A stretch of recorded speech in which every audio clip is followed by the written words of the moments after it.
السلام علیکم ورحمۃ اللہ وبرکاتہ۔ ایک عجیب و غریب دعا ہے، جس نے اس کو 3 راتوں تک لگاتار سونے سے پہلے پڑھا تو اللہ کے اذن سے ہر مشکل سے نجات ملتی ہے، چاہے وہ دنیا کی کوئی بھی پریشانی کیوں نہ ہو۔ اور یہاں تک کہ یہ دعا قیدی کی قید سے رہائی کے لیے بھی خاص ہے۔ اور یہ دعا ایک غیبی پرندے کا سکھایا ہوا ہے، اور اس دعا کا خاص تعلق خضر علیہ السلام سے ہے۔ اور اس دعا کے پیچھے کی جو سچی کہانی ہے وہ بہت ہی عجیب و غریب ہے، اور اسے سن کر آپ کے ہوش ہی اڑ جائیں گے۔ تو جن پہلے کے عالم نے یہ کہانی بیان کی ہے اور یہ دعا بیان کی ہے، ان کا نام تھا ابو العباس احمد ابن محمد العطار۔ وہ اپنے باپ سے روایت کرتے ہیں کہ انہوں نے یہ قصہ سنایا۔ وہ کہتے ہیں کہ ایک پڑوسی ہمارا تھا، اور وہ مسلمان اور نیک اور اچھے لوگوں میں سے تھا، یعنی صالحین میں سے تھا۔ اور وہ 1 سال جہاد کے لیے گیا، اور بلد روم یعنی the LANs of the Romans وہاں پر قید ہو گیا 20 سال کے لیے۔ غور کریں، 20 سال۔ اور وہاں وہ نیک آدمی مایوس ہو گیا یہ سوچتے ہوئے کہ وہ دوبارہ کبھی بھی اپنے گھر والوں اور بچوں کو نہیں دیکھ سکے گا۔ وہ قید اتنی سخت تھی کہ وہ تصور بھی نہیں کر سکتا تھا کہ وہ کبھی بھی اپنے ملک واپس جا بھی سکے گا، روم کے قید خانے سے دوبارہ اپنے گھر جا بھی سکے گا۔ تو وہ نیک آدمی کہتا ہے کہ ایک رات جب میں قید میں تھا، جیل میں تھا، اور سوچ رہا تھا اپنے پیچھے چھوڑے ہوئے بچوں اور گھر والوں کے بارے میں، اور میں لیٹا ہوا تھا تو اچانک ایک پرندہ جیل کی دیوار پر ایک کھڑکی پر آ کر بیٹھا، اور اس پرندے نے ایک دعا کی جو میں نے سنی اور یاد کر لی۔ اور میں آپ کو کہہ دوں کہ یہ صالحین کی کرامات میں سے ایک کرامت تھی۔ اور صالحین کی کئی ساری کرامتیں ہوتی ہیں جو عقلیں سمجھ نہیں پاتی، لیکن جن کے دل اللہ سے جڑے ہوتے ہیں وہ ان پر ایمان لاتے ہیں۔ تو وہ شخص کہتا ہے، تو میں نے وہ دعا اس پرندے سے سیکھی، اور پھر میں نے اللہ سبحانہ و تعالیٰ سے یہ دعا 3 راتوں تک لگاتار کی، اور پھر میں سو گیا، اور جب میں نیند سے جاگا تو اس کے بعد جو ہوا وہ ہوش اڑا دینے والا تھا۔ اور یہ بولتے ہوئے ہی مجھے گوز بمس آ رہے ہیں۔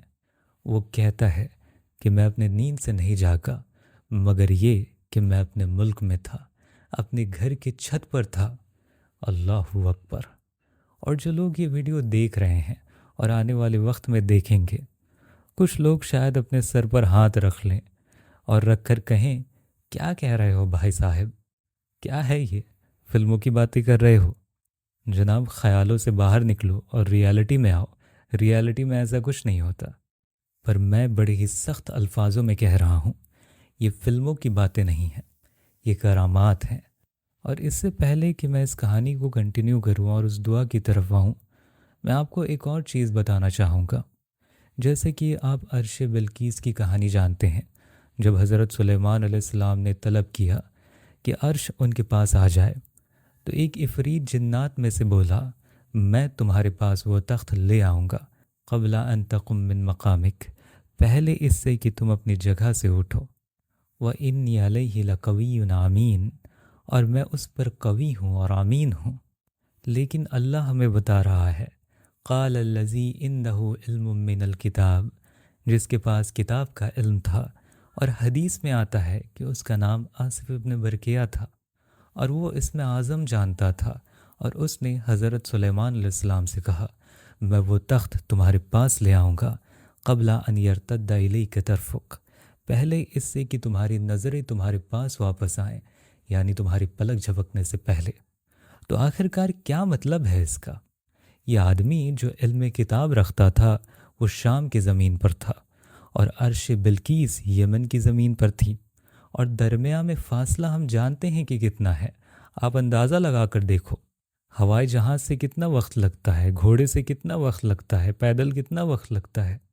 تو اس نے کہا، میں تمہارے پاس عرش بلقیس یمن سے شام تک لے آؤں گا قبل ان یرتد الیک طرفک، پہلے اس سے کہ تمہاری پلکیں جھپکیں۔ پر بات یہاں مکمل نہیں ہوئی، بلکہ اس کے ترنت بعد حضرت سلیمان علیہ السلام نے اس تخت کو اپنے نظروں کے سامنے پایا۔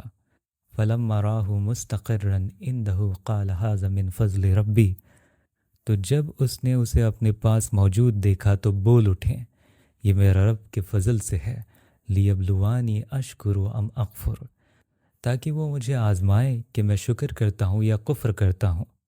تو کوئی بھی کرامات وہ اللہ کی طرف سے ہی ہوتی ہے، اور حضرت سلیمان علیہ السلام نے آصف ابن برقیہ کی تعریف نہیں کی بلکہ اللہ کا فضل بیان کیا۔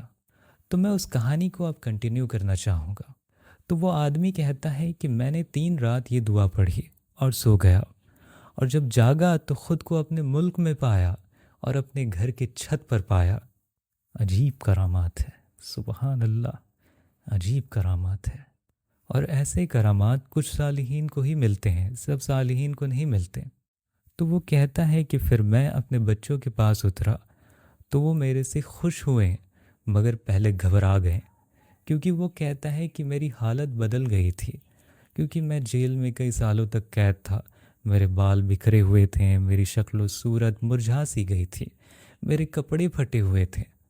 تو وہ مجھ سے ڈر گئے، اور وہ کہتا ہے میں نے اس سال حج کیا جس سال اللہ نے مجھے نجات دی، کیونکہ میں نے نیت کی تھی جب میں دعا کر رہا تھا کہ اگر اللہ مجھے شرک کی زمین سے بچائے اور اسلام کی زمین کی طرف واپس لے آئے تو میں ضرور اللہ کے لیے حج کروں گا۔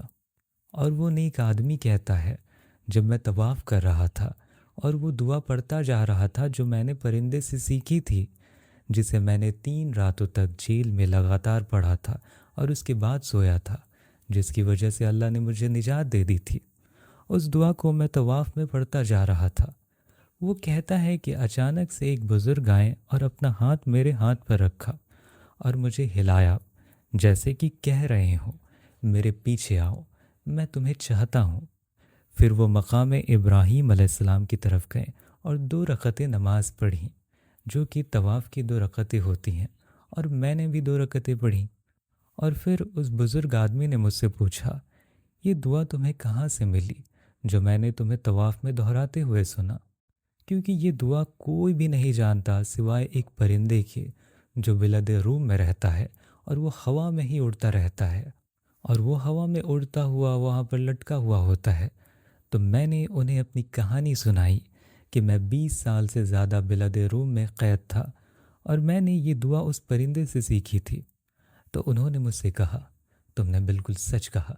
اور پھر میں نے ان سے ان کا نام پوچھا تو انہوں نے کہا میں اللہ کا نبی خضر علیہ السلام ہوں۔ اور جیسے کہ میں نے آپ کو پہلے بھی بتایا ہے کہ جمہور علماء اس بات پر ہیں کہ حضرت خضر علیہ السلام آج بھی زندہ ہیں اور اولیاء سے ملتے ہیں اور انہیں تعلیم دیتے ہیں اور ان کی تربیت کرتے ہیں، اور کچھ علماء اس بات پر ہیں کہ وہ وفات پا چکے ہیں اور زندہ نہیں ہیں، اور اس مسئلے پر کئی کتابیں بھی لکھی ہوئی ہیں اور اس پر کئی اختلافیں ہیں۔ اور میرے نزدیک میری رائے یہ ہے کہ وہ آج بھی زندہ ہے اور صالحین کو تعلیم دیتے ہیں، انہیں تربیت دیتے ہیں۔ اور اس پر اگر میں ڈسکشن شروع کروں تو بات کہیں اور ہی چلی جائے گی۔ بس آپ اتنا جان لیں کہ 2 اقوال ہیں اور ہم دونوں کی عزت کرتے ہیں، نہ کہ ہم ایک دوسرے کو جھٹلاتے ہیں یا پھر انہیں گمراہ قرار دیتے ہیں۔ یہ چیزیں ہم نہیں کرتے۔ تو اب سب سے اہم چیز پر آتے ہیں کہ آخرکار وہ کون سی دعا ہے جو اس آدمی نے سیکھی تھی، جس کی وجہ سے اسے قید سے نجات مل گیا تھا۔ ایک طرح سے وہ ٹیلی پورٹ ہو گیا تھا روم سے مڈل ایسٹ تک۔ یہ تو ایک بہت بڑی کرامات تھی، اور یہ دعا میں آپ کو بتانے والا ہوں ابھی۔ اور یہ جو دعا میں بتاؤں گا انشاءاللہ تعالی اللہ کے فضل سے ہر اس شخص کے لیے نجات کا سبب بنے گی جو اسے اخلاص سے پڑھے گا۔ اور یہ دعا تھوڑی سی لمبی ہے، اسی لیے وہ دعا میں آپ کو اسکرین پر دکھاتا جاؤں گا تاکہ آپ اسکرین شاٹ لے سکو۔